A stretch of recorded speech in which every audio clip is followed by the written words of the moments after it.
What's going on, guys, and welcome to Rabbit's Used Cars. Well, I guess it's time for a little Monday motivation.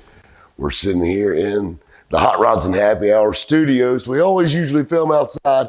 They're actually working outside right now, so we brought the cameras inside, showing off a few of the things the guys have been working on while we've been filming out there.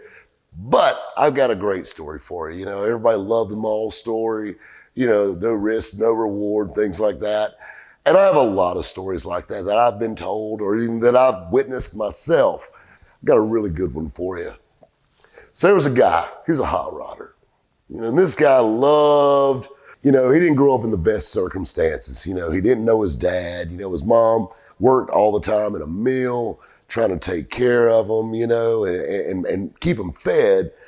But, you know how boys are. They go out, they run around, they make friends. He starts hanging around with this hot rod crowd and, he gets really into cars. And, his mother didn't even own a car ever. She never had a driver's license.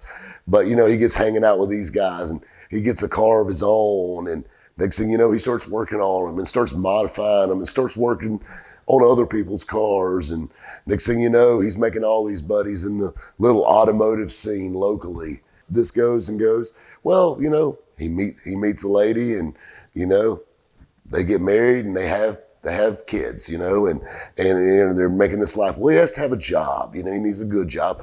So he actually gets a job paving roads. Laying asphalt. This is hard work. This is not an easy, posh job. You got to think about it. Pouring hot asphalt on the side of highways is not an easy way to make a living. He worked this job for a little while and something that was a really cool, job skill he had was if they had a problem with a piece of equipment or a truck, he could actually work on it, get it fixed enough to get them going where they could complete a job. And, the company noticed this, that he was working for. So they decided, hey, you know what? Let's why don't we build a shop and you can work on all of our trucks and do all of our maintenance in-house. Well, this was a great promotion for him. Gets him off the road. He's working in a shop, for this large company. Still, fairly young, he's in his early 30s and, he's doing this and he works for a couple of years and it goes great. They actually hire a couple guys to help him in the shop. He's running this shop just like it was his own. It's going good. He has a nice home for his family. He's got 2 kids at home. His wife's a stay-at-home wife. Everything's going well, but he wants more. He wants more. And, he went out, they had nice cars, like I said, had a nice home. Drove a 1965 Mustang. And of course, like any hot rod guy, he bought this 289 Mustang. And first thing he did was put 2 4s on it and change the exhaust and headers and, put a bigger cam in it and did all this stuff to it. And that was his daily driver, was this dark green 65 Mustang. And he drove it to work, and it had mags on it. And, that was his baby at the time, and he liked this car a lot. He went to work and he started thinking about it. He's like, why am I working for these people when I can work for myself? Why? I want to be my own boss. Even though he was running the shop and kind of technically he made all the calls, but at the end of the day, it wasn't his.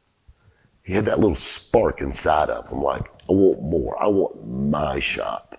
And it's not being self-centered, wanting something like that. It's wanting more. It's wanting to do more with your life. So, he really didn't have the capital to build a shop or anything like that. So what does he do? He takes that 65 Mustang and goes to a local loan company and borrows $300 against this car. You're thinking $300. Keep in mind, this car was 2 or 3 years old, so this was probably mid-1968 when this was going on. He borrowed this money and he leased his first shop.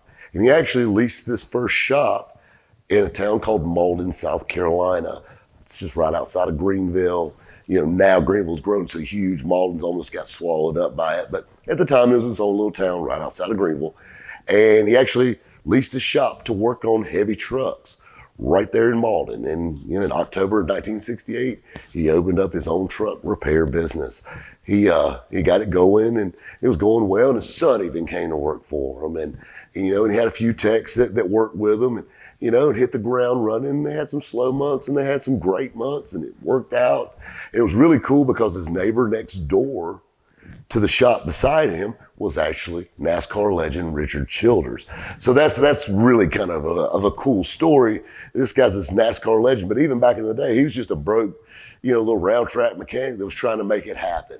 They become buddies, and then later on, well, they need a bigger shop, so they move again, and then they move again, and he always leased these shops over the years, and then next thing you know, he decided, after about 20 years of being in business, he decided, he wanted to build a place. So he bought this big plot of land, right in a main area in Greenville, South Carolina, and builds this huge truck shop. And next thing you know, it's going great. And, you got to think about it, his son's working for him. And, the next thing you know, his grandson's even there in summertime and helping out. And, it's become a family affair.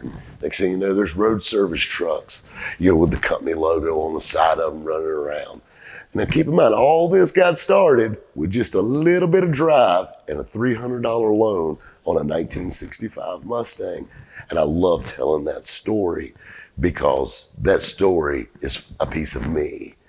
That guy that got that $300 loan was my grandfather. Yeah, I know he drove a Ford, shocker. But his son, who, keep in mind, other than when he owned a small car lot in Easley, South Carolina, that his son ran, is the only job my father has ever had. And now I run that business today. Pitts Truck Service is the oldest independent diesel truck shop in the state of South Carolina. And all that was started by a guy and a $300 loan on a little hot rod Mustang. When you get those little ideas and you get those little, I bet you that would work.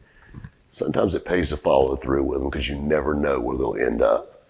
Guys, we'll catch you next time at Rabbit's Used Cars.